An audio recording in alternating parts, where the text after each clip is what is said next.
Donc, مرحبا بالناس بوجدة. Donc, merci beaucoup d'accepter mon invitation. Donc, docteur Moussaïd, comme j'avais expliqué tout à l'heure, vous êtes gynécologue obstétricien à Oujda. Vous êtes aussi chirurgien spécialisé dans l'endométriose et vous êtes un médecin chercheur dans le domaine de la simulation en célioscopie depuis plus de 20 ans. Et vous avez mis au point des simulateurs de chirurgie laparoscopie typiquement marocains, c'est-à-dire fait à Oujda, vous m'avez dit. Donc, brièvement, à quoi il sert des simulateurs pour les gens professionnels qui vont écouter par la suite ce live, parce que nous avons aussi des médecins qui sont intéressés par ce live. Donc, dites-moi brièvement, à quoi ils servent des simulateurs laparoscopiques? Tout d'abord, désolé pour cet imprévu. Ne soyez pas désolé. حنايا اللي كنشكروا بزاف انك قدمتي الدعوه ديالنا. Et je te remercie, Shafiqa, pour ton invitation. Et également, je remercie ceux qui suivent ce live. Donc, brièvement, vous savez qu'il y a très longtemps, l'apprentissage de la chirurgie se fait directement sur le malade. Et cet apprentissage, il a démontré, par exemple, à titre d'exemple, aux États-Unis, il y avait 80 000 morts aux États-Unis par erreur médicale. Et donc, cet apprentissage direct sur le patient, il a suscité certains problèmes, notamment éthiques, parce qu'on n'apprend pas sur des personnes, et médico-légales. Donc, raison pour laquelle, et surtout avec l'arrivée de la céliochirurgie, qui est une chirurgie, comme vous le savez, on n'ouvre pas le ventre, mais à travers des petits trous, l'apprentissage sur le malade devient très difficile. Si selon c'est un challenge, déjà l'apprentissage de la célioscopie, c'est difficile, et le faire sur le patient, c'est encore plus.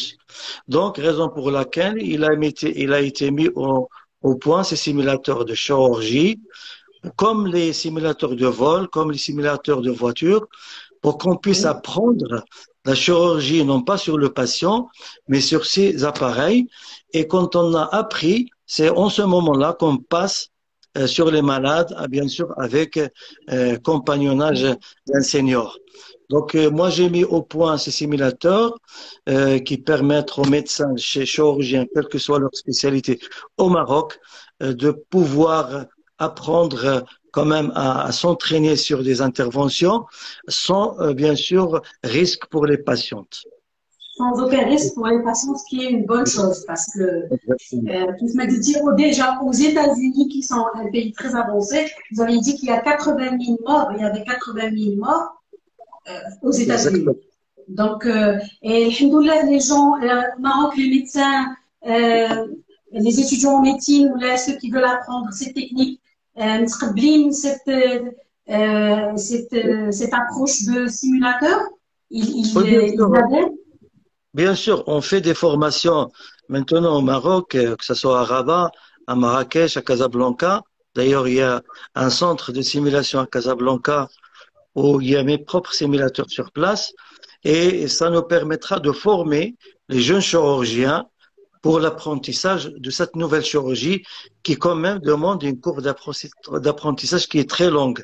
Contrairement à la chirurgie à ciel ouvert, la chirurgie célioscopique demande beaucoup d'expertise et beaucoup de gestes de base qu'on devrait apprendre non pas sur les patientes, mais sur les simulateurs. Je pense que c'est une nouveauté et c'est une évolution chez nous au Maroc.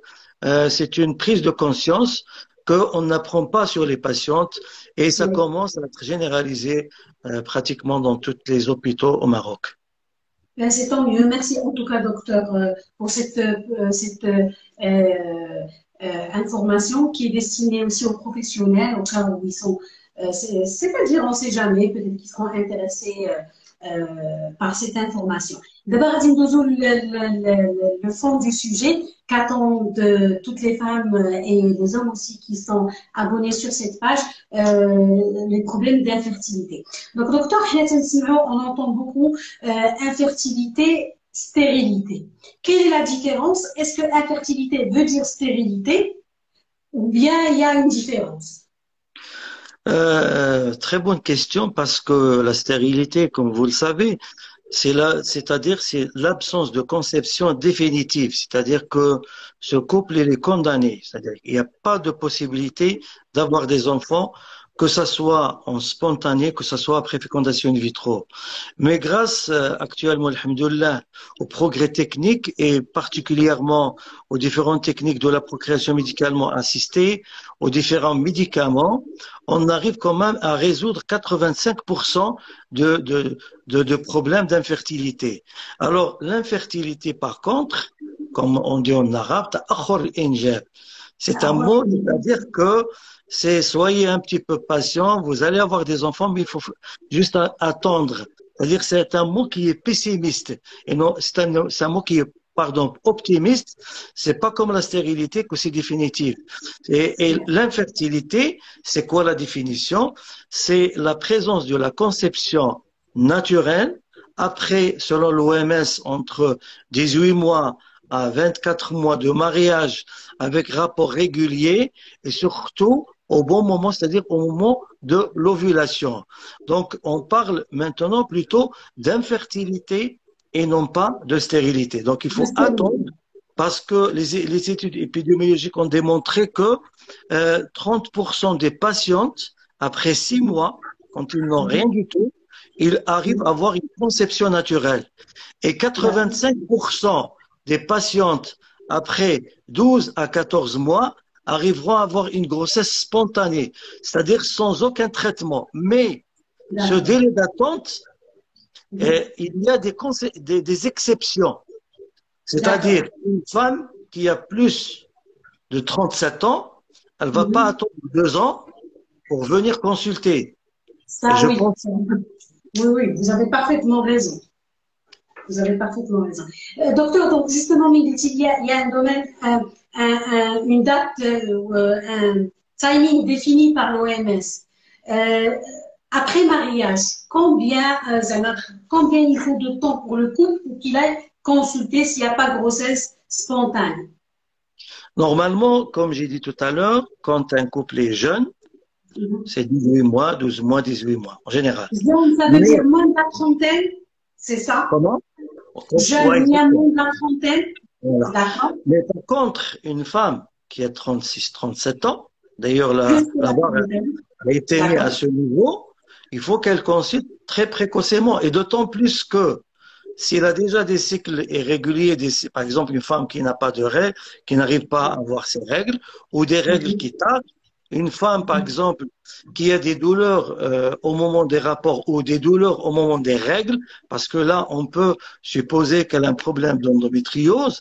Une femme, par exemple, qui a un problème de cancer, qui doit suivre un traitement anticancéreux parce qu'elle doit conserver ses ovocytes, elle doit prélever et faire la vitrification de ses ovocytes avant de démarrer le traitement. Donc, pour ces patientes-là, et ça, c'est valable pour l'homme, parce que là, ce n'est pas encore uniquement la femme. Même pour l'homme et de la femme. Exactement. Même l'homme à un âge avancé, on a démontré, il a été démontré qu'il a âge avancé, docteur, s'il vous plaît, âge avancé pour l'homme, c'est quel âge? 40 ans. Donc, c'est plus l'ancienne croyance que l'homme est même à 80 ans. Non, ça c'est faux. C'est vrai que sa spermatogénèse chez l'homme, il est continu. C'est pas comme la femme. La femme, elle a le cycle qui s'arrête à un certain moment, aux alentours de 42 ans, 43 ans. Mais l'homme, c'est vrai que sa spermatogénèse, elle est toujours continue, mais il a été démontré que l'âge réduit la qualité de sperme et augmente même les taux de fausse couche chez la femme. Donc, il y a une responsabilité du père. Les fausses couches peuvent augmenter chez la femme. Donc, exactement. Voilà. Et la femme, quand vous le savez, tu le sais très bien, Shafiqa, qu'elle naît avec un stock ovocytaire, folliculaire qui est stable, c'est-à-dire constant. Et au fur et à mesure qu'elle augmente dans l'âge, ce stock diminue. Et pourquoi j'ai dit tout à l'heure 37 ans, 36 ans? Parce que c'est en ce moment-là qu'il y a une diminution qui est très agressive de stock. commence à diminuer d'une façon très rapide. Et 42-43 ans, je pense que là, on s'approche de la ménopause où les chances de grossesse deviennent très, très, très réduites. Et raison pour laquelle... هاد لي دام هادو بون انا راني نشوفها quelques-unes من مراتي يتبعونا تنعرف الكا ديالهم celles qui ont entre 30 après 35 ans, c'est-à-dire 35 ans fort, si elle est en train d'attendre qu'il y ait grossesse spontanée, pourtant après plusieurs essais, et elle va pas voir le médecin, c'est une erreur de sa part. Bien sûr, je dirais même parce que l'âge, c'est l'élément le plus important. Pourquoi? Parce qu'il y a une diminution qualitative comme des ovules et quantitatif et qualitatif, c'est-à-dire même la qualité des ovules chez les femmes âgées, elle est mauvaise. Il y a des risques d'aneuploïdie, c'est-à-dire des risques de malformation et des risques qu'on a des embryons qui ne s'implantent pas, même si on fait des fécondations in vitro. Donc l'âge, c'est quelque chose qui est vraiment déterminant. Et même pour l'homme, donc c'est valable pour les deux. C'est valable pour les deux. Docteur, Mohim, ça me fait mal au cœur parce que je sais pas pourquoi les femmes elles sont conscientes de ce problème. Pourtant, je connais certaines d'entre elles. Elles ont des postes à responsabilité. On a fait pas mal de sensibilisation dans ce sens où elles tardent toujours dans le centre PMA ومعطلين وما تيمشيوش. Je ne sais pas pourquoi après ما عرفتش كل واحد شنو علاش شنو تيتمناو انها تكون grossesse spontanée. Je pense que ça va pas être évident pour elle. Et bien sûr, il faut pas avoir cet esprit parce que alhamdoulilah d'abord il y a des techniques qui nous permettent d'aider ces couples, des techniques légalement, ils sont légales. Et alhamdoulilah, nous, au Maroc, on fait ce qui est halal, on fait pas de dons d'ovocytes, il n'y a pas de dons de sperme, il n'y a pas les mères. Docteur, est-ce que je... oui. Bonsoir docteur, j'ai la connexion, qu'est-ce que j'ai la connexion? Oui, c'est bon, moi, je vous entends. C'est bon. Donc, voilà, Glutilina, même pour les hommes, ils peuvent impacter les grossesses chez la femme. C'est-à-dire, ça peut provoquer des fausses couches. La petite question, en attendant les traits de caméra, parmi les causes de l'infertilité chez la femme, par exemple, le taux d'AMH, AMH bas. Vous m'entendez, docteur? Oui, je vous entends très bien. Le taux d'AMH est bas, aussi les ovaires polykystiques, aussi parmi les causes d'infertilité, les trompes bouchées, d'accord? L'endométriose, il y a d'autres causes, mais les causes les forums de discussion. Est-ce qu'il y a d'autres causes d'infertilité chez la femme? Donc, vous m'entendez comme ça, c'est bon? Oui, oui, très bien, très bien, très bien. Excellent. Donc, vous savez que les causes d'infertilité chez la femme, la plus fréquente, c'est les causes, d'abord, avant de parler des causes, je voulais rappeler deux choses. Un, que l'infertilité, c'est un problème du couple et non pas de la femme toute seule. Parce que quand on remarque dans nos cabinets de consultation, il n'y a que la femme qui vient toute seule. Vous n'avez pas raison. Et c'est elle qui supporte tout le fardeau et parfois même on la pointe de doigt. Et ce qu'on a remarqué que les études épidémiologiques actuelles ont démontré ce qu'on savait auparavant, que le pourcentage des causes de la femme et l'homme c'est équivalente, c'est équitable, mais les études actuelles ont démontré que les hommes ils sont un peu plus responsables que les femmes. Donc ça, c'est une nouveauté de 3 à 4% de plus. Et que 30% des causes sont dues au couple, c'est-à-dire l'homme et la femme. Et dans 10% des cas, c'est ce qu'on appelle les infertilités inexpliquées, c'est-à-dire qu'on n'arrive pas à trouver la cause. Donc, vous l'avez très bien dit que la cause la plus fréquente, c'est les causes de problèmes d'ovulation. c'est les dysovulations, c'est-à-dire que les femmes qui n'ovulent pas correctement ou qui n'ovulent pas du tout. Et parmi la cause la plus fréquente des problèmes d'ovulation, c'est les ovaires polykystiques qui représentent la cause la plus fréquente chez la femme. Donc, cet ovaire polykystique, comme vous avez bien dit l'AMH, vous avez parlé de l'AMH, ces patientes, ils ont la plupart du temps une AMH qui est très élevée parce que ils ont un stock folliculaire qui est très important. Et dans l'autre cas inverse, il y a des femmes qui ont un stock, une AMH qui est basse, c'est les insuffisances ovariennes.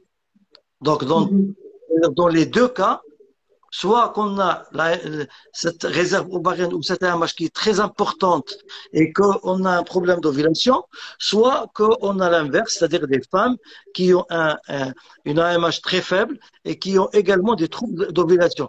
La deuxième cause qui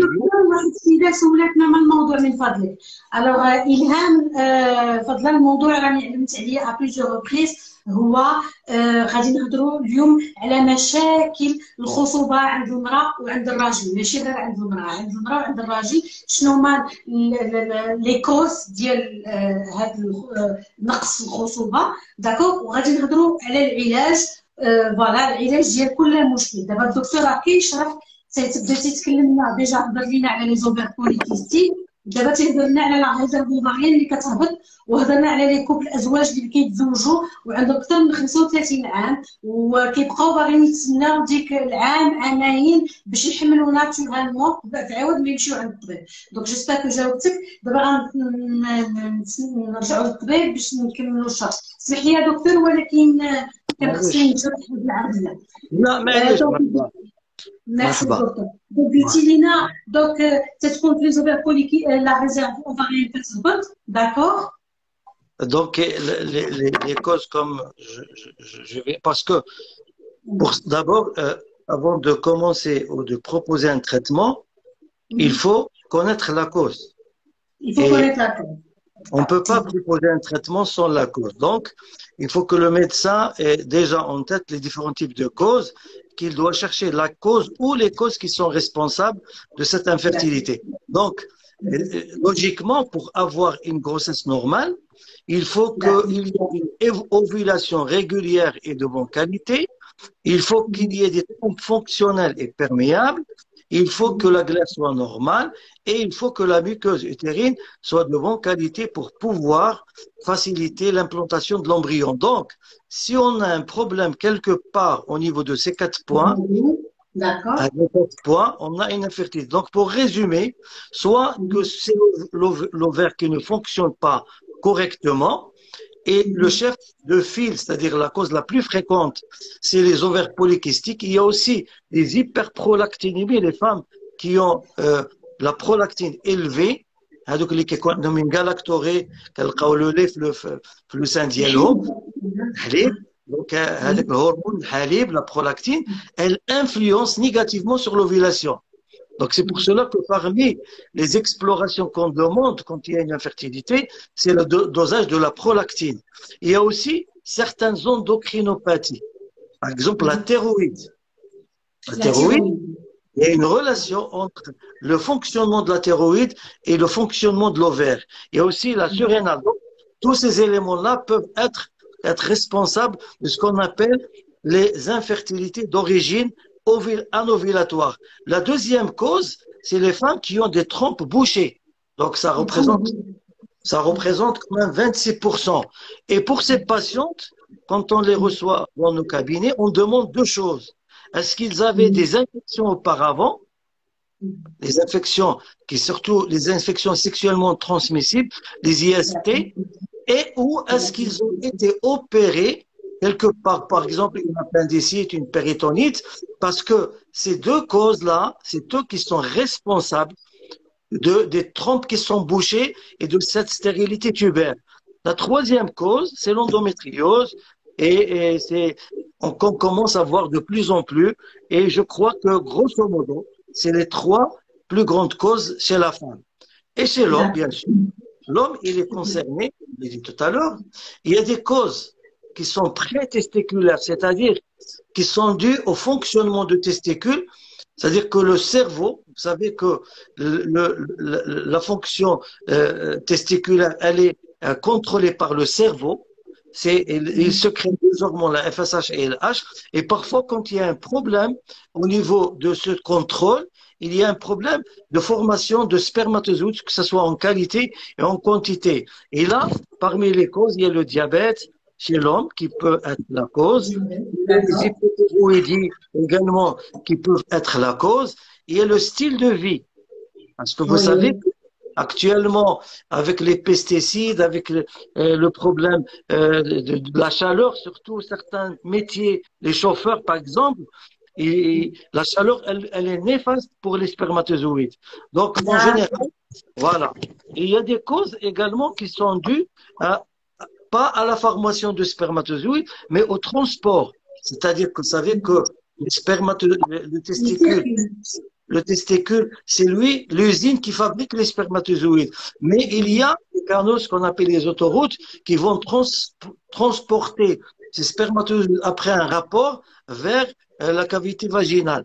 Donc, il y a parfois, soit il n'y a pas de production du tout de spermatozoïdes, ce qu'on appelle des azospermies sécrétoires, ou il y a une production, mais il y a un problème de transport, parce que même chez l'homme, ces canaux peuvent être bouchés par certaines maladies, par exemple les varicocèles, par exemple, parce qu'il a fait une infection dans l'enfance, les oreillons, et il y a les ectopies testiculaires, c'est-à-dire les testicules qui ne sont pas à leur place. Il y a aussi les problèmes héréditaires. Il faut faire très attention, surtout chez les hommes qui consultent pour azospermie, il faut demander un karyotype. Parce que l'intérêt de soigner ces patientes, c'est d'avoir un enfant sain sur le plan chromosomique et de bonne santé. Parce qu'il y a des stérilités qui sont transmises. Donc, quand on a ce genre de patientes, il faut demander un karyotype pour rechercher ces maladies qui peuvent être transmises à la descendance. D'accord. D'accord, merci pour ces informations, docteur. Donc, à Pétina, la majorité des informations par rapport aux causes de l'infertilité chez l'homme et chez la femme, quelles sont les différentes prises en charge par exemple, les problèmes les plus fréquents. Par exemple, pour la femme, quand elle a une AMH basse, ou la trompe bouchée, ou la OPK, ici, on va pas faire une consultation, mais qu'est-ce qu'elle devrait faire la femme, c'est-à-dire le plus rapidement possible. تمشي على الطبيب ديالها ومثلا ينسحب فيه واش خصها دغيا دير لا فيه ولا تبقى تسنى حتى تقول لك ربي غادي يجيب ولا تدير الدواء ولا كنحس يبقاو يقلبوا ديما على دي سوليوشن التيرناتيف. Moi, ce que je voulais d'abord, la première des choses, quand on reçoit des couples infertiles, il faut d'abord les écouter. Très important. Parce que c'est des couples qui ont perdu un petit peu, entre parenthèses, ils ont fait le tour. Il faut savoir les écouter et savoir prendre le temps et savoir poser les bonnes questions. Ça, c'est très important. Avant même d'aller demander des examens complémentaires, il faut que cette confiance revienne déjà à ce couple et entre le couple et le médecin. Donc la première des choses, c'est l'écoute et poser les bons. La deuxième chose, c'est de faire le diagnostic déjà de l'infertilité. Parce que parfois... je suis désolée, mais je vais le dire parce que quand même, je suis coach santé, dans le domaine de la fertilité, je suis journaliste santé. J'espère que c'est une information اللي غادي تدوز لي médecins parce que je sais pas واش ils écoutent ولا لا اللي معانا نتوما اللي كتصنتوا لينا اللي كنتو كتصنتوا لينا واش les médecins ils vous écoutent parce que je pense qu'ils sont très rares en tout cas c'est pas pour généraliser est-ce qu'ils écoutent les médecins ces couples? Bah écoutez, moi je ne suis pas là pour juger les autres. C'est peut-être un message à passer aux médecins qu'il faut les écouter ces couples-là parce que parfois tu dis تقول لك انايا ما عرفتش الطبيب قال لي خصني ندير الفيليف. Non, non, moi, je ne suis pas du tout d'accord, je suis catégorique là-dedans, parce que moi, je parle pas de moi, en général, un bon médecin, on reçoit des patientes à des niveaux intellectuels différents. Il y a certains qui comprennent des choses et d'autres non. Et nous, on a l'outil pour expliquer à tout le monde et pour passer l'information. Donc, par exemple, une femme qui a déjà qui connaît déjà. Moi, on reçoit parfois des femmes qui sont spécialistes en biologie, qui connaissent un petit peu comment ça marche. On peut parfois parler des termes médicaux, mais parfois des femmes illettrées, elles ont le droit de comprendre le problème. Donc, au lieu de dire, par exemple, l'ovocyte, on parle le bêta. Il y a des choses qui nous permettent de faciliter le message. Et je crois que la première des choses à retenir, c'est que cette confiance entre, déjà dans le couple, parce que tout ce qui, si vous remarquez un petit peu, l'appareil génital de la femme, elle est contrôlée par le cerveau. Donc, s'il y a un blocage au cerveau, je crois rien ne va marcher. Donc, il faut rétablir d'abord cette confiance. Il faut bien expliquer. Il faut qu'il y ait une confiance au sein du couple et entre le couple et le médecin. Parce que, Shafiqa, comme tu le sais, le côté psychologique très, très important. Et parfois, il passe le côté organique. Merci beaucoup pour cette information. Effectivement, qui se passe à l'international, effectivement, c'est le côté psychologique. Il faut un accompagnement psychologique normalement. Parfois, c'est le rôle du médecin. Parfois, le médecin, il délègue. Ça dépend de chaque médecin. Mais en tout cas, docteur, si je fais avec vous cette interview, moi aussi je suis passée par ce circuit PMA il y a 5 ans. Donc pourquoi je vous ai posé cette question? Parce que moi-même, qui était dans le domaine quand même médical, تمشي عند الطبيب تنبقى نتسنى اش غادي يقول لي يعطيني داك البروتوكول وتمشي نقلب في جوجل ما تيشرح لي.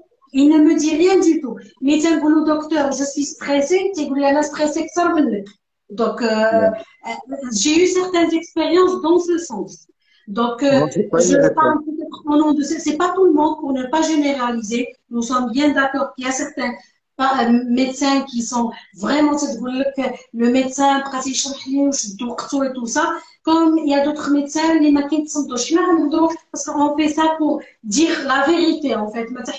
ما دايزينش دابا في التلفازه باش غادي نبقاو نسوقوا الهضره ونقولوا تبارك الله عندنا في المغرب وداكشي. حنا تبارك الله في المغرب عندنا اطباء كفاء وكيخدموا مزيان هذا، ولكن كما قلتي هذا لو كوتي بسيكولوجيك بوتيتر سيغتان اطباء ما تياخذوش في عين الاعتبار. Oui, oui, c'est partout, c'est pas uniquement chez nous, mais c'est un peu, c'est partout. C'est une question, c'est qui se pose partout, mais je pense que. Mais oui, c'est un rappel, comme quoi, effectivement, c'est la patiente, d'abord, grâce, on fait là aujourd'hui l'éducation thérapeutique, grâce à la patiente. Elle est arrivée à un stade اللي غتعرف راسها خصها تمشي عند الميدسان اللي ترتاح له واللي غيشرح لها واللي غيفسر لها. Donc si elles ne se sont pas à l'aise avec ce médecin, il n'y a pas une histoire de confiance, تقلب على الميدسان اللي ترتاح له. Je pense. Bien sûr, c'est bon. Nous sommes responsables de notre santé. ماشي تمشي غير le malade هكاك عند le médecin et il subit. Et même le malade, il doit participer en ayant aussi une bonne hygiène de vie, effectivement en travaillant sur lui, le côté psychologique. Tu sais, là, avec le côté psychologique, il y a le suivi psychologique, il a quand il finit le garo, il a quand il chante, c'est le malade, maintenant il est responsable de sa santé. Le médecin, il est responsable à 100%. Donc, du moment que maintenant que le malade aussi doit faire خصو يدير حتى هو دي زيفور من جهته. دونك من حقه حتى هو خصو يمشي عند الطبيب اللي غادي يطلب على الطبيب اللي حتى هو غادي يتصنت ليه وغادي يتفهم له القضيه ديالو.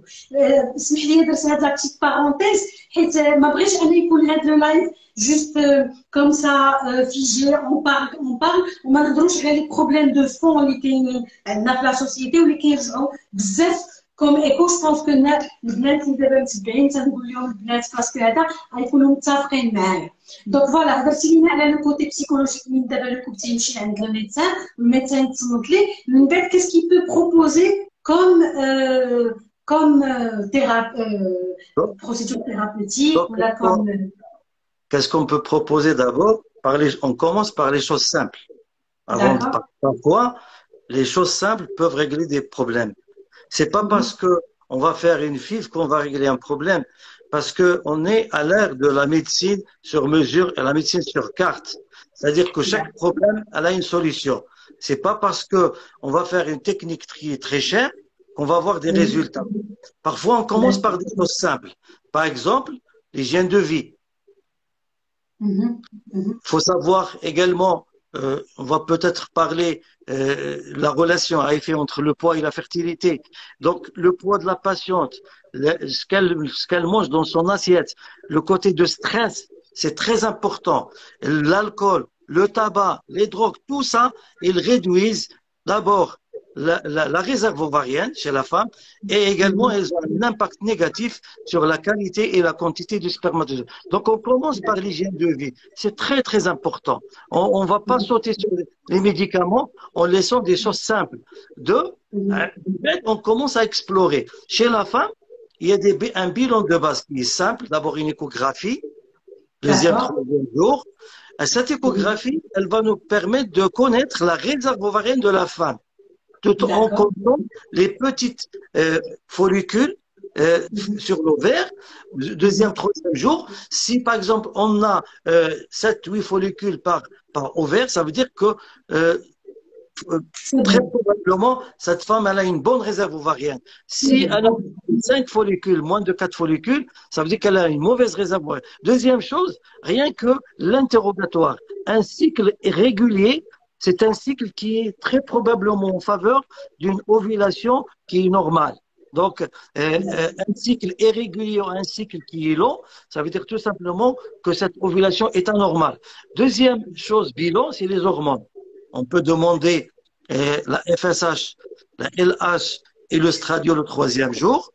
On peut demander la MH dans certaines situations et en fonction de cas, par exemple la femme quand elle vous dit que j'ai un problème de le lait avec le halib, on demande la prolactine, on peut demander également la TSH pour voir sa thyroïde.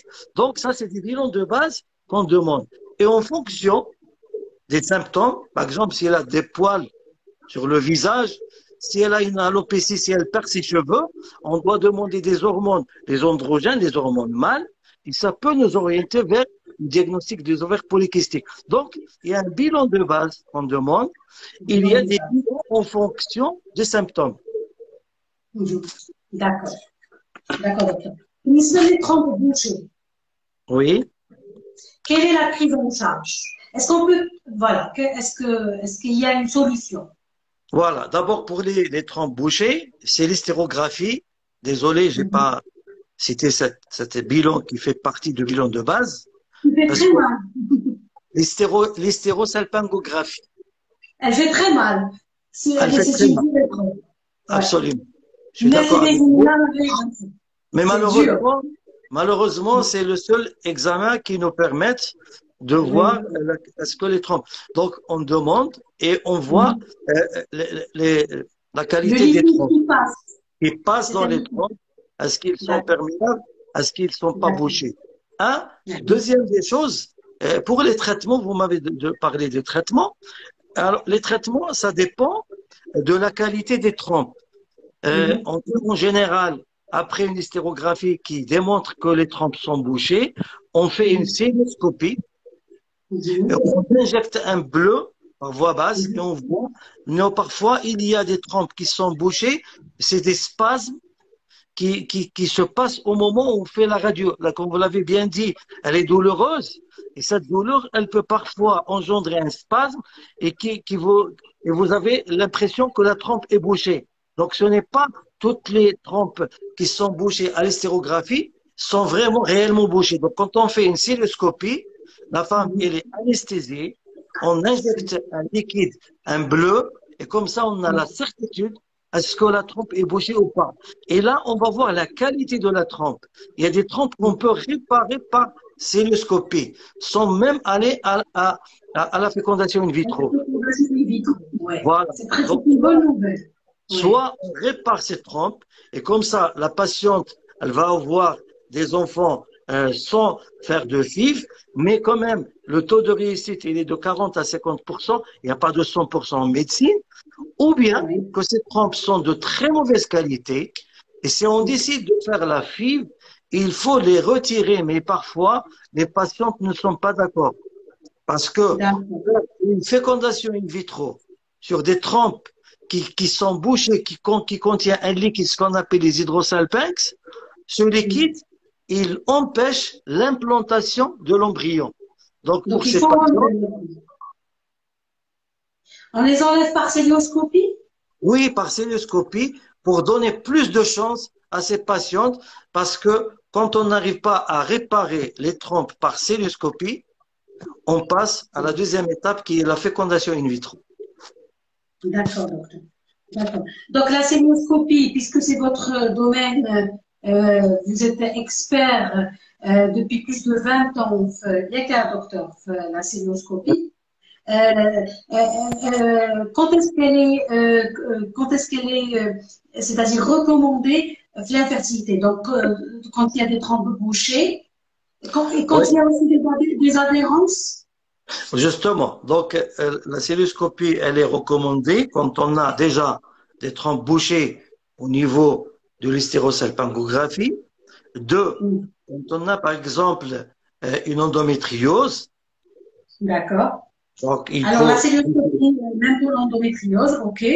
Trois, par exemple, les femmes qui ont des ovaires polykystiques et qui ont un taux de MH et surtout des androgènes très élevés, qui ont une stérilité de moins de 3 ans, là, on fait ce qu'on appelle le drilling ovarien.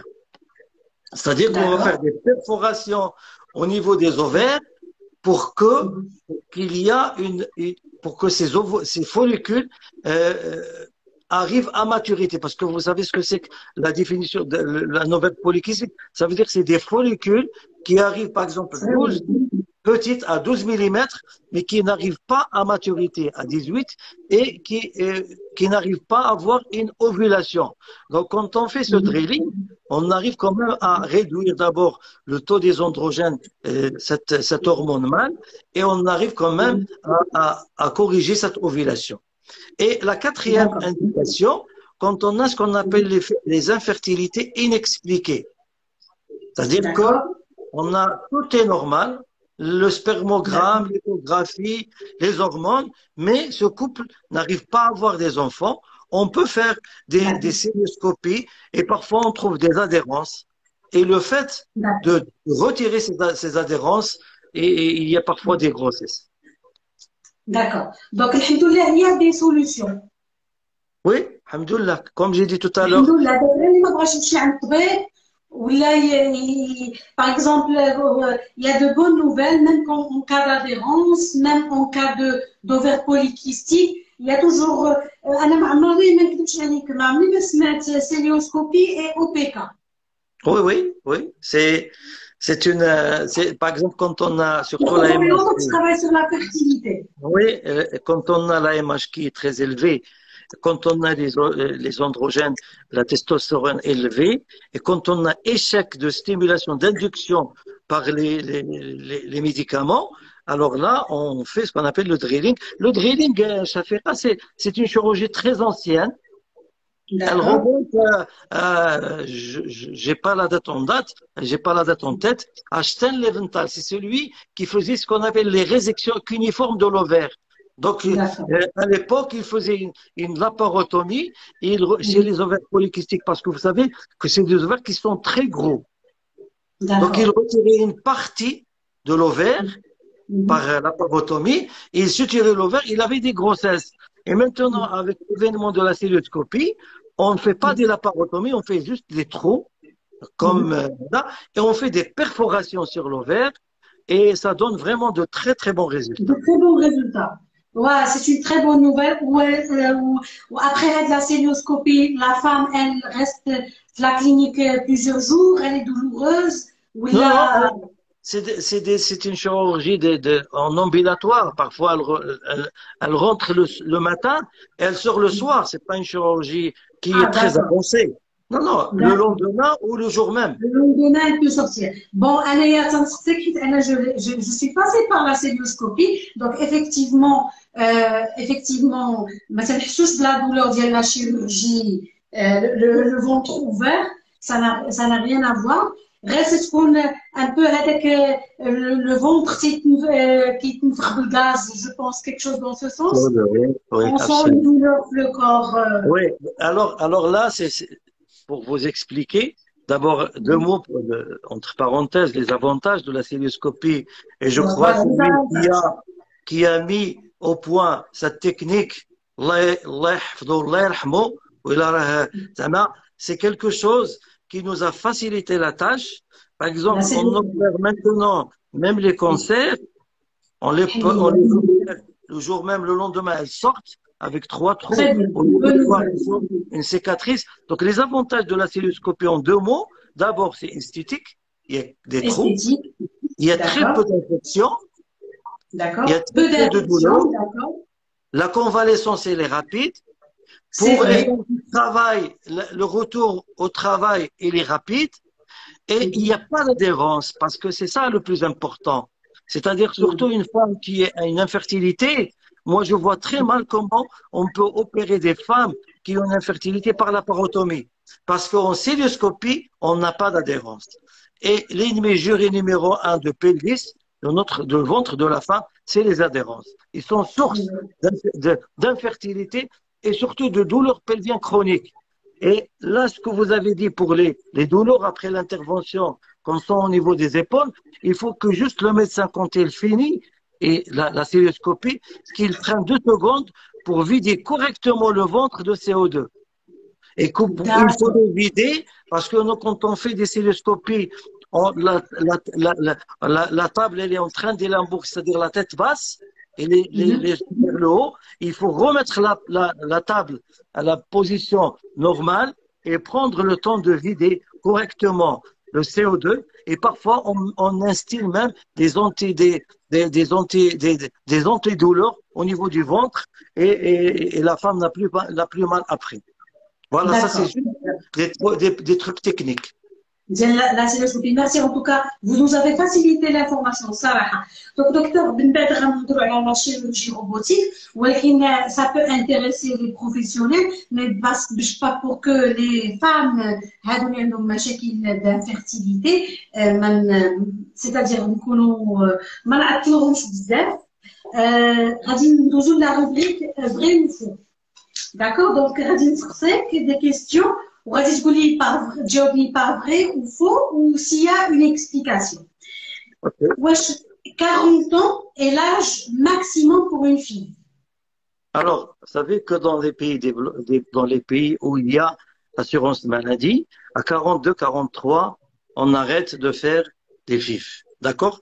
Mais ce qu'il faut savoir, qu'il y a ce qu'on appelle l'âge chronologique, il y a l'âge biologique.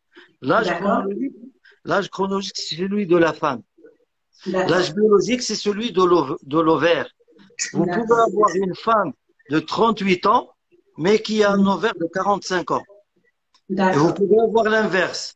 Donc, je crois que c'est vrai que ce qu'il faut dire qu'avec l'âge, il y a un déclin de la fertilité, parce qu'il y a une diminution de la qualité et de la quantité des ovocytes. Donc, s'il faut faire des bébés, il faut les faire très tôt et pas attendre 40 ans.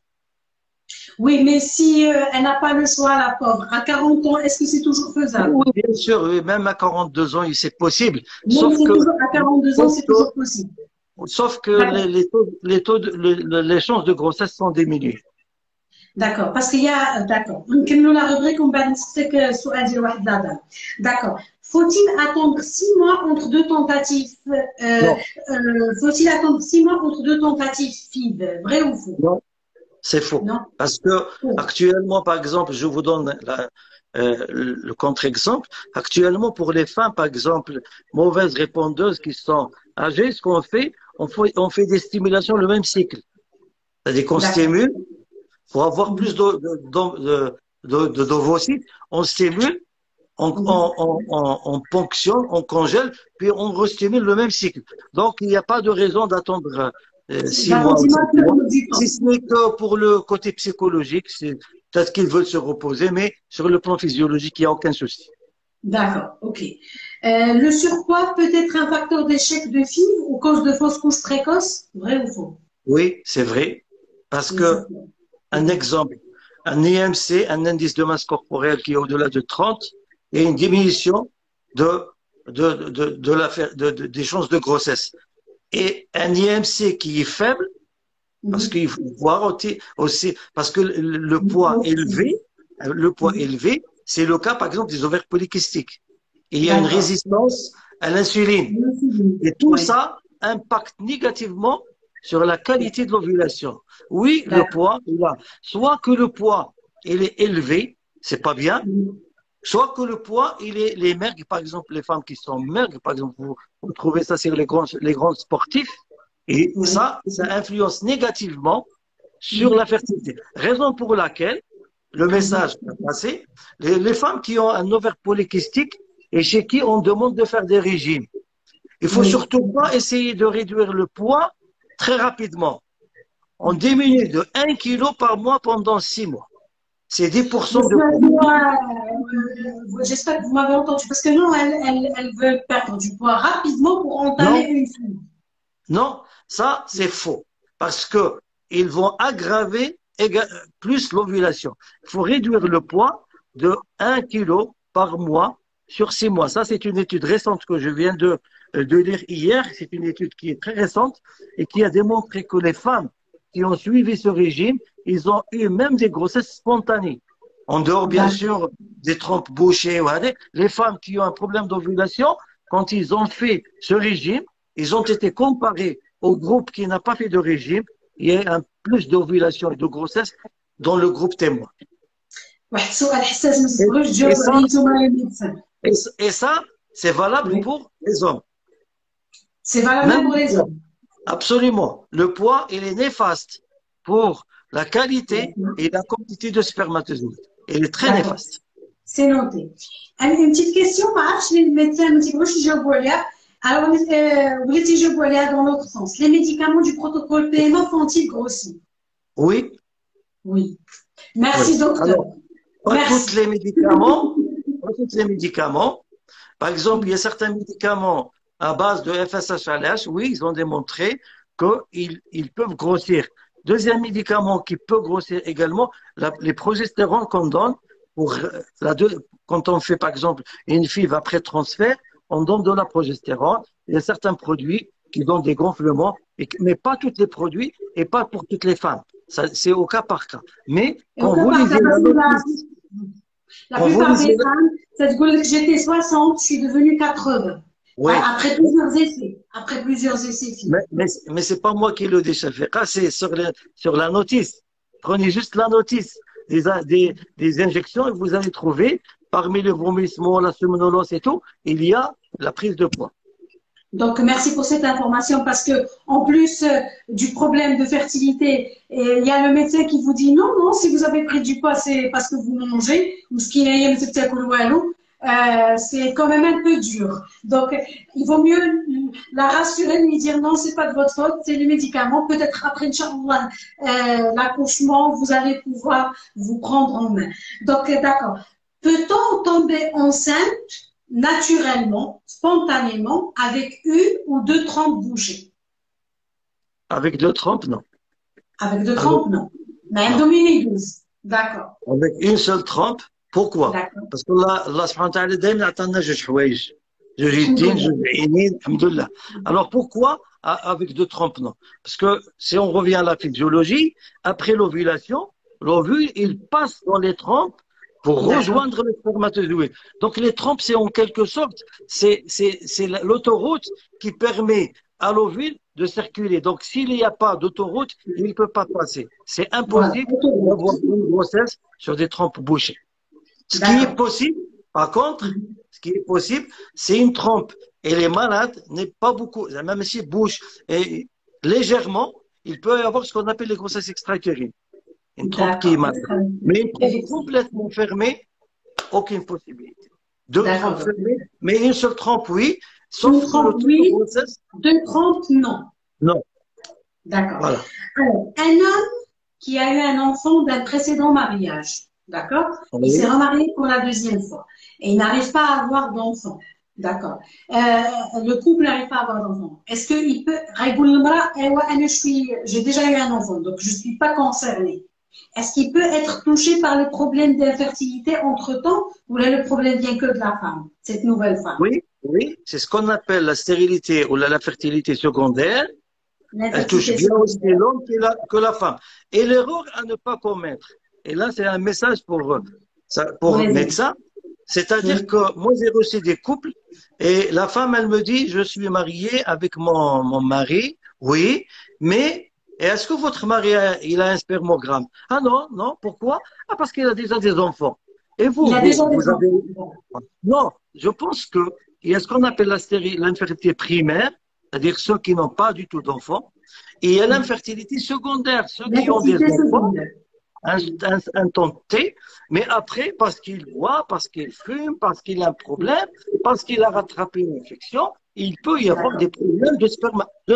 Donc, ce n'est pas du tout vrai. On peut avoir des enfants avec une femme et pas avec une autre ou même avec la même femme. Donc, ce qu'on appelle les On peut tomber dans le problème de l'infertilité entre-temps. voilà, secondaire, ce qu'on appelle secondaire. Secondaire. C'est pas parce qu'on a eu un enfant qu'on est, c'est-à-dire c'est signé, c'est à vie. Non, on peut à un certain moment, pour des causes acquises qu'on a eues au cours de parcours, ne pas avoir de grossesse. Ça, c'est fréquent. D'accord. Azospermie égale stérilité ou zéro chance de devenir papa? Non, c'est faux. Non. Alors, azospermie, il y a deux choses.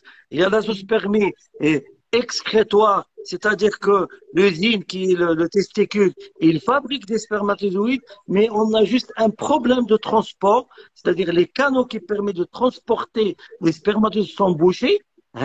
On peut les traiter, on peut faire des biopsies, on peut Mhm. retirer un spermatozoïde de bonne qualité et faire ce qu'on appelle la micro-injection ou l'exi. Donc là, il y a la solution et sans problème. Il y a les azoospermies sécrétoires, c'est-à-dire ceux dont l'usine ne fabrique pas. Il y a ici, il y a deux possibilités. Est-ce que l'usine ne fabrique pas parce qu'il y a un problème central, parce que le cerveau, il y a un problème des hormones, ne permet pas de stimuler ces testicules? Dans ce cas, on donne des médicaments, des FSH, ça peut re- re- c'est-à-dire remonter cette spermatozoïde, c'est-à-dire qu'on peut avoir des spermes chez le mari, il peut y Avec des avoir médicaments. oui, par exemple, si vous avez une azospermie sécrétoire d'origine centrale, c'est parce que le cerveau n'arrive pas à donner de la FSH à la LH endogène. On peut donner des injections et on peut là stimuler cette spermatogénèse. C'est possible. Il y a aussi des azospermies sécrétoires qui sont dues à des maladies, par exemple le diabète, le tabac, des médicaments. On a vu des hommes sous antipsychotropes qui ont eu des azoospermies et à l'arrêt de médicaments et ils ont eu des grossesses. Il y a ce qui est difficile, c'est que c'est-à-dire au niveau de la sécrétoire, il y a des cas, j'ai lu il y a un article, donc les cas impossibles. Et maintenant, il y a un travail, je crois, aux États-Unis, c'est une équipe qui a trouvé une protéine qui permet à ces gens qui ont une azospermie sécrétoire définitive d'avoir des enfants. Donc c'est une étude qui est en cours C'est une bonne et nouvelle. qu'elle va quand même aider ce groupe de patients parce que ça représente quand même 15%. D'accord, docteur. Problème d'éjaculation ou d'érection veut dire infertilité? Non, il ne faut pas confondre l'infertilité et les problèmes sexuels. D'accord. On peut être infertile, n'avoir aucun problème, par exemple, sexuel, comme on peut avoir des problèmes sexuels et Et on fertile. peut avoir des enfants. Voilà, D'accord. c'est différent. Sauf dans deux situations. Chez la femme, par exemple, en cas de vaginisme, en cas de vaginisme, quand elle a des difficultés à avoir des relations normaux, on peut proposer des inséminations. Chez l'homme, par exemple, en cas de problème d'éjaculation rétrograde, c'est-à-dire le sperme, au lieu qu'il sort par les voies naturelles, il sort, il va vers la vessie. Donc ça, c'est des cas qui sont possibles. Et il y a un traitement. On peut récupérer les spermes par les urines, les traiter et faire des inséminations. Merci en tout cas pour toutes ces bonnes nouvelles. La dernière question, c'est parlez-nous de la chirurgie robotique. Qu'est-ce que ça veut dire? On est opéré par un robot? Euh, alors là, ça fait pas parce que en 2011, moi je suis diplômé depuis 2010.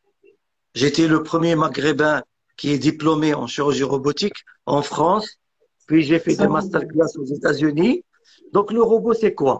Comme il y a l'évolution dans toutes les disciplines, il y avait la chirurgie à ciel ouvert.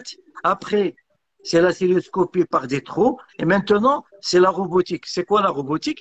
La robotique, c'est quand on n'arrive pas à faire des interventions par cellio, la robotique, elle nous facilite la tâche. Pourquoi?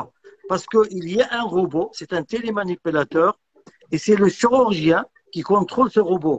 Et il n'y a pas, exactement. Donc, l'intérêt de la robotique, on voit mieux, on voit 40 fois plus. C'est un agrandissement. Deux, il n'y a pas de tremblement comme en cystoscopie, parce qu'en cystoscopie, on tremble et on travaille à travers des pivots, c'est difficile. Donc, on voit mieux, il n'y a pas de tremblement. Et actuellement, avec l'intelligence artificielle, on est trop loin, donc je ne vais pas rentrer dans ces détails. Il y a même des robots qui vous disent d'arrêter en cas de problème. Donc, c'est là, et là, je voulais revenir à l'aéronautique, à l'évolution de l'aviation, parce que je ne sais pas si moi, ma passion, c'est l'aéronautique. Je suis pilote, donc je sais ce que c'est. Donc, dans l'aéronautique,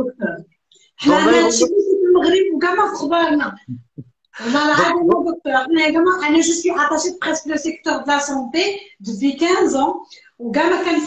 Pourtant, c'est moi qui. On a une petite question. Les injections de plasma sont-ils efficaces pour développer la qualité et la quantité des ovocytes?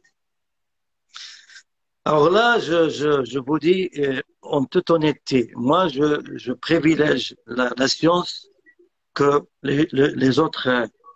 Je parle comme un scientifique. La science.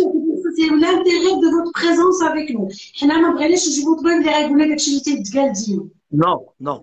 انت قلتي واحد الهضره ما حنا الناس تاع جو سي با الناس في الشرق particulièrement وجده on est un petit peu timide on parle pas on laisse les gens parler à notre place. On fait le boulot, c'est les autres qui parlent, on ne parle pas trop.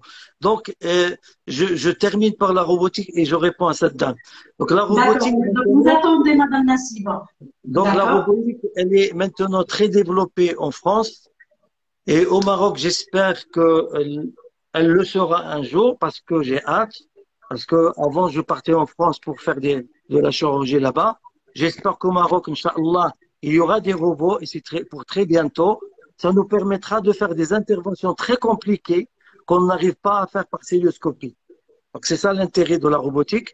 Et le robot, bien sûr, et grâce à cette nouvelle technologie, comme j'ai dit tout à l'heure, l'intelligence artificielle, la réalité augmentée, il y a énormément de choses que cette évolution va nous aider à réduire les erreurs au bloc opératoire, comme ça a été, comme j'ai dit tout à l'heure, dans les avions. Parce que vous savez, dans les avions, c'est grâce au robot, parce que quand vous volez dans un avion, c'est le pilotage automatique, c'est le robot, c'est l'ordinateur de bord qui fait tout le boulot. Le pilote, il est là, il fait mais c'est l'ordinateur de bord.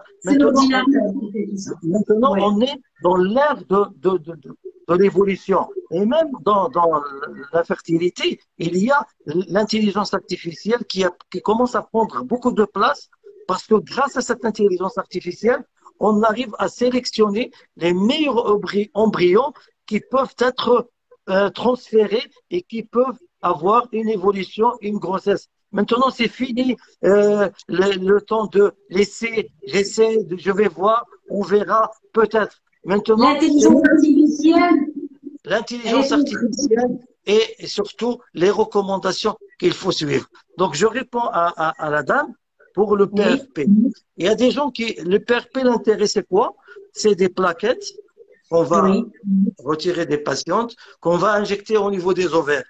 Et c'est une patiente, par exemple, qui n'a pas du tout de follicules. Mais qu'est-ce qu'ils vont faire ces pères? Rien. L'intérêt des PRP, c'est pour, par exemple, c'est des études qui sont en cours, mais il n'y a aucune recommandation scientifique qui vous dise que D'accord. même chez la femme qui a, par exemple, très âgée, il y a ce qu'on appelle les follicules dormants, qui sont là mais qui dorment. Est-ce que ce PRP va réveiller ces follicules pour qu'ils vont faire leur travail? Ça, je n'ai pas de réponse.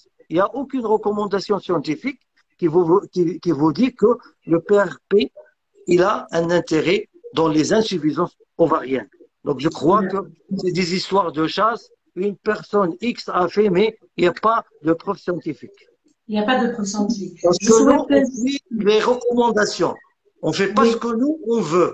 On ne fait pas Oui. parce qu'on a un cas. Non, il y a des recommandations. Il y a ce qu'on appelle la médecine based evidence, c'est-à-dire qui repose sur les bonnes pratiques et non pas Sur les chacun médias. fait Ce qu'il veut. chez lui. D'accord. C'est Est-ce le que code de la vous route. allez recommander pour les filles qui ont moins de 35 ans non. المهم كنت سمعت الهضره ديال الدكتور راه هضره معقول كيف ما قال لكم الناس دوجتا بالمناسبه راه انا وجديه دونك جو سوي دوجتا دونك جو تري كونتون دو فوز افوار Merci. زعما Merci, انا Sophia. فرحانه بزاف بما دكتور بغيت نشكر واحد السيده مدام غازيلا اللي قالت لنا قالت لي مدام شفيقه تري هوروز اي كونتون دو فوز افوار connu تبارك الله et ما شاء الله عليك merci pour cela et aussi merci au docteur Ouzaher pour ses conseils et ses renseignements. Merci beaucoup pour ce message. Elle est là, en tout cas, nous, on fait notre mieux. On a une autre question. Est-ce que l'endométriose cause une diminution de qualité et la quantité des ovocytes? Et si la MH diminue après la célioscopie, c'est quoi la solution pour avoir une fibre réussie? Oui, oui, bien sûr, l'endométriose, Voilà. Merci, Farah. Oui. Oui, l'endométriose, surtout les endométriomes, parce que vous savez, l'endométriose, c'est la présence de l'endomètre en dehors de la cavité utérine. Il peut être sur les trompes, il peut être sur les ovaires, il peut être sur la vessie, n'importe où. Donc, quand il est sur les ovaires, bien sûr qu'il diminue la qualité des ovocytes et voire même la quantité. Oui, l'endométriose, elle a un impact sur la qualité et la quantité ovocytaire.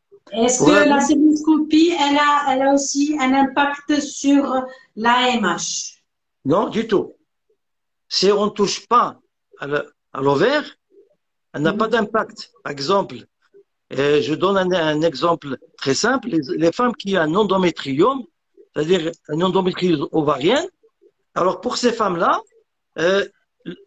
pour les opérer, il faut vraiment être très minutieux. Et même pour les petites kystes qui sont de moins de 4-5 cm, actuellement, on évite de les opérer. Parce que la chirurgie, elle est plus agressive que Oui, vous m'entendez? notamment dans les kystes endométriosiques. Je précise. Il faut la confier à quelqu'un qui l'a fait d'une façon minutieuse. D'accord. La célioscopie. La célioscopie dans le cadre, c'est-à-dire dans le cadre des kystes endométriosiques. Il faut la faire d'une façon. Vraiment, il faut enlever que le kyste et laisser l'ovaire parce que sinon, on va réduire la réserve ovarienne. Mais une cellule. Il faut savoir. Pardon? Il faut savoir choisir, c'est-à-dire son spécialiste, Fredchi. Oui, bien sûr, parce que, comme vous savez, la célioscopie au Maroc, elle commence à démarrer, alhamdoulilah.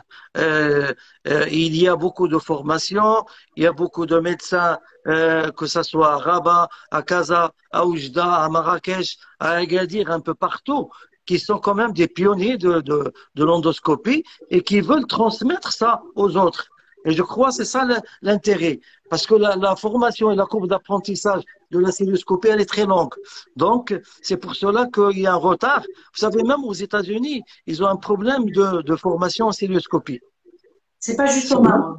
Oui, c'est pas juste au Maroc parce que c'est une chirurgie qui est quand même assez difficile dans l'apprendre. C'est pour cela que j'ai parlé tout à l'heure de simulateur, parce qu'on peut pas apprendre une chirurgie qui est assez compliquée sur des patientes.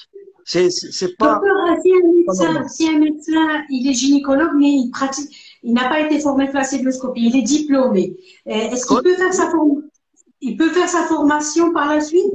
Oui, bien sûr, bien. Il y a des formations à Rabat, il y a des formations à Casa, et il y a vraiment des médecins qui sont des formateurs, tabarakallah, zama, à un niveau très, très élevé. À Marrakech, à Agadir, zama, alhamdoulilah, il y a une prise de confiance.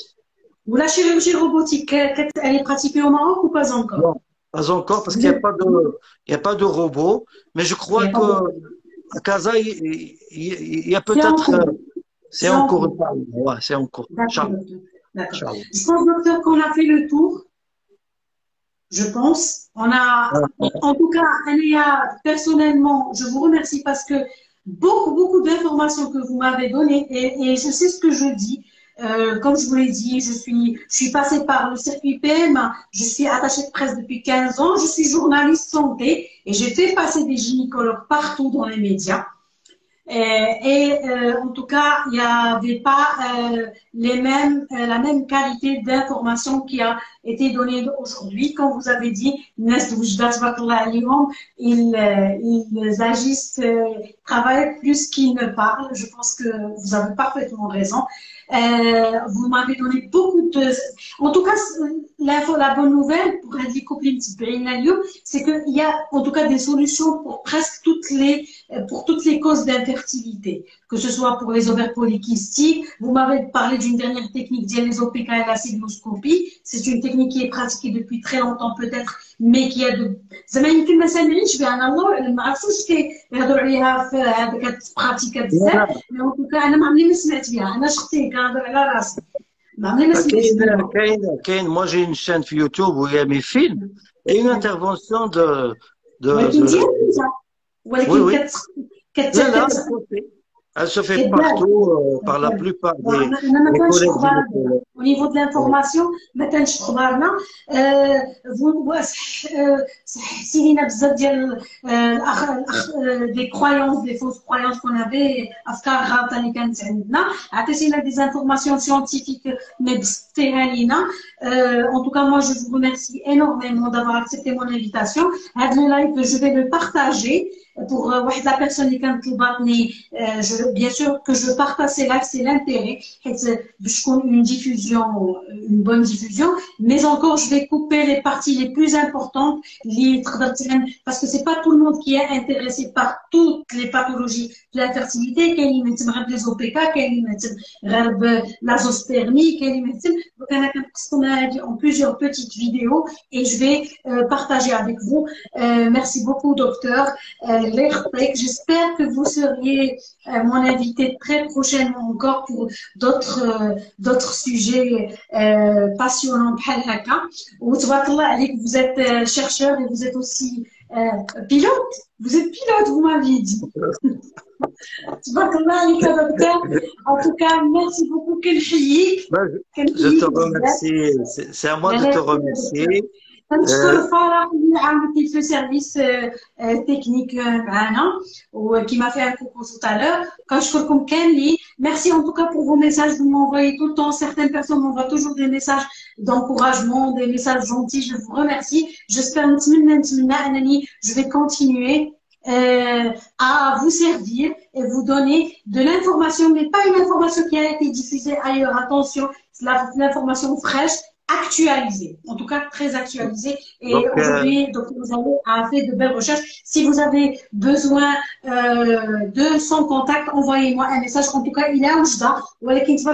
Aujourd'hui, tous les moyens sont bons pour discuter avec son médecin. Donc, peut-être qu'il peut mieux vous guider. Merci beaucoup, docteur. Je te remercie, Shafiqa, et je remercie tous ceux qui ont suivi ce live. Et c'est à moi de te remercier parce que tu m'as donné l'occasion de m'exprimer. Et je suis là quand tu veux, le sujet que tu veux. C'est pour passer l'information Et ça, c'est Je quelque vous chose propose qui... aujourd'hui, je ne sais pas si les gens vont être d'accord, si prochainement on va faire un atelier, parce qu'on fait des ateliers de la fertilité, des ateliers comme ça, des workshops, et si vous êtes bien d'accord de vous joindre à nous par Zoom ou là par, j'espère que vous pourriez, Inch'Allah, mais sinon, grâce à la technologie, par Zoom, pour que les patientes ou les adhérentes à cet atelier peuvent profiter de vos précieux conseils. Merci, bien sûr, avec Merci. plaisir. Et Merci beaucoup, merci docteur. beaucoup. À très bientôt, Merci. hein. À très bientôt, docteur. À très bientôt. Donc, je vous dis au revoir et à jeudi prochain, Inch'Allah, avec un autre médecin. Au revoir. Au Alors, revoir au tout le monde. revoir.